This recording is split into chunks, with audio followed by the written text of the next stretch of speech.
Tenemos que hablar de un supermartes económico, te lo contábamos en el día de ayer, un supermartes porque en el día de hoy se renovaba un gran número de Levax y además de esto íbamos a conocer la cifra de inflación que se conoció y es del 3,7%.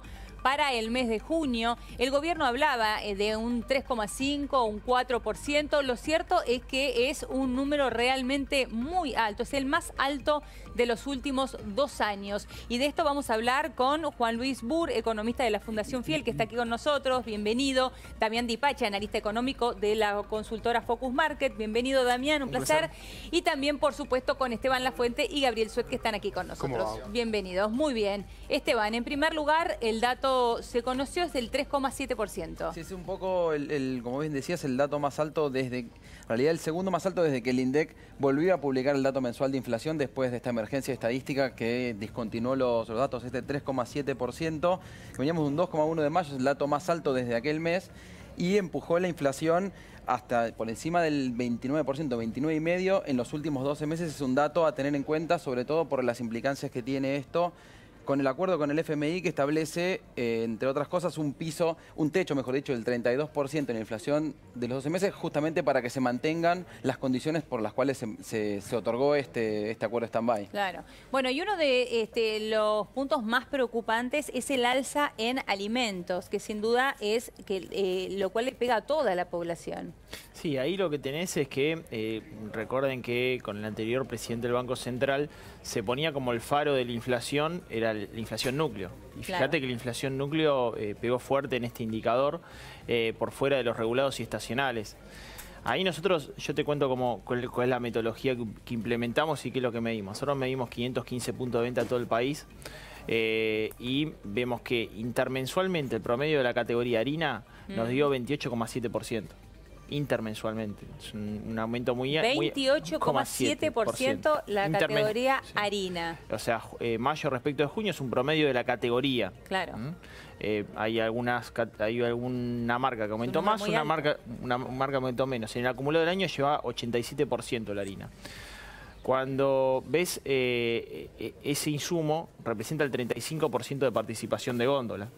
¿Por qué? Porque pega sobre pan, pastas secas, pastas frescas, golosinas, galletitas, alimentos balanceados para mascota. La realidad es que el 35% de participación de góndola se lo lleva la industria farinácea en procesamiento industrial.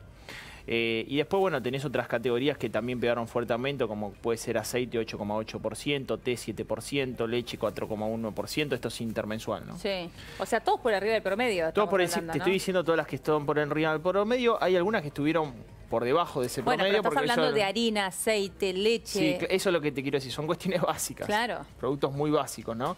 Y cuando analizamos las que estuvieron por debajo del promedio, por ejemplo, categorías impulsivas. Golosina no solamente estuvo por debajo del promedio, sino cayó. Nos cayó, el precio promedio cayó básicamente porque son categorías impulsivas que hay restricción de la demanda, entonces se termina bonificando el canal para movilizar stock. Eso es lo que termina pasando con algunas categorías como esas que son las categorías impulsivas, no son las de mayor necesidad como puede llegar a ser la leche o el pan, ¿no? Claro, ahora vamos a analizar producto por producto, pero te pregunto a vos, Juan, ¿cuál es tu análisis con respecto a esta cifra que realmente preocupa, que es la más alta de los últimos 2 años? ¿Qué pasa con el camino que Argentina no termina de encontrar para bajar la inflación?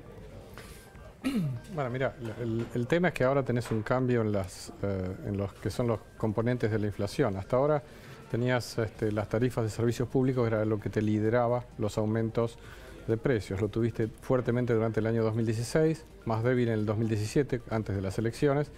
Este año otra vez, tarifas y lo que se llama bienes regulados, precios regulados, son los que empezaba a subir, pero tuviste un salto devaluatorio. O sea, parte de los ajustes que tiene que hacer la economía argentina es tener un tipo de cambio competitivo. Y bueno, eso estaba pendiente en realidad.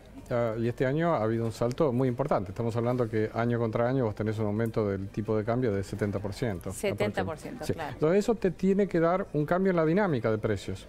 Es decir, hay un conjunto de precios que hasta ahora venían por debajo de la inflación promedio, ahora van a venir por arriba de la inflación o van a estar más altos. Eso lo estás viendo cuando miras bienes y servicios. En este mes de junio, sí, INDEC marca que los bienes han crecido fuertemente en relación con lo que venía pasando antes. Es decir, todavía los servicios están por arriba si vos lo mirás año contra año, pero bienes está empezando a crecer. Eso es consistente con la devaluación. Y eso es lo que uno tiene que esperar, digamos, de alguna forma que uno quiere un tipo de cambio competitivo. Bueno, el tipo de cambio competitivo tiene consecuencias. Entre otras consecuencias, sí, pero también nos preguntamos, queremos un tipo de cambio competitivo, bien, pero este tipo de dólar que tenemos ahora, ¿es el dólar que vamos a tener de aquí en adelante? ¿Ya hemos logrado la estabilidad con respecto a esto? Porque también esto de alguna forma marea a los formadores de precios. Bueno, la respuesta es no, y explico por qué. Cuando vos tenés una tasa de inflación del 30 y convergemos a una tasa de 32 en estos meses, vos no tenés precios que no se mueven. Empezás a tener precios que empiezan a moverse cerca, ya sea por arriba o por debajo de la inflación. Hasta ahora el tipo de cambio se movió por arriba de la inflación en estos meses.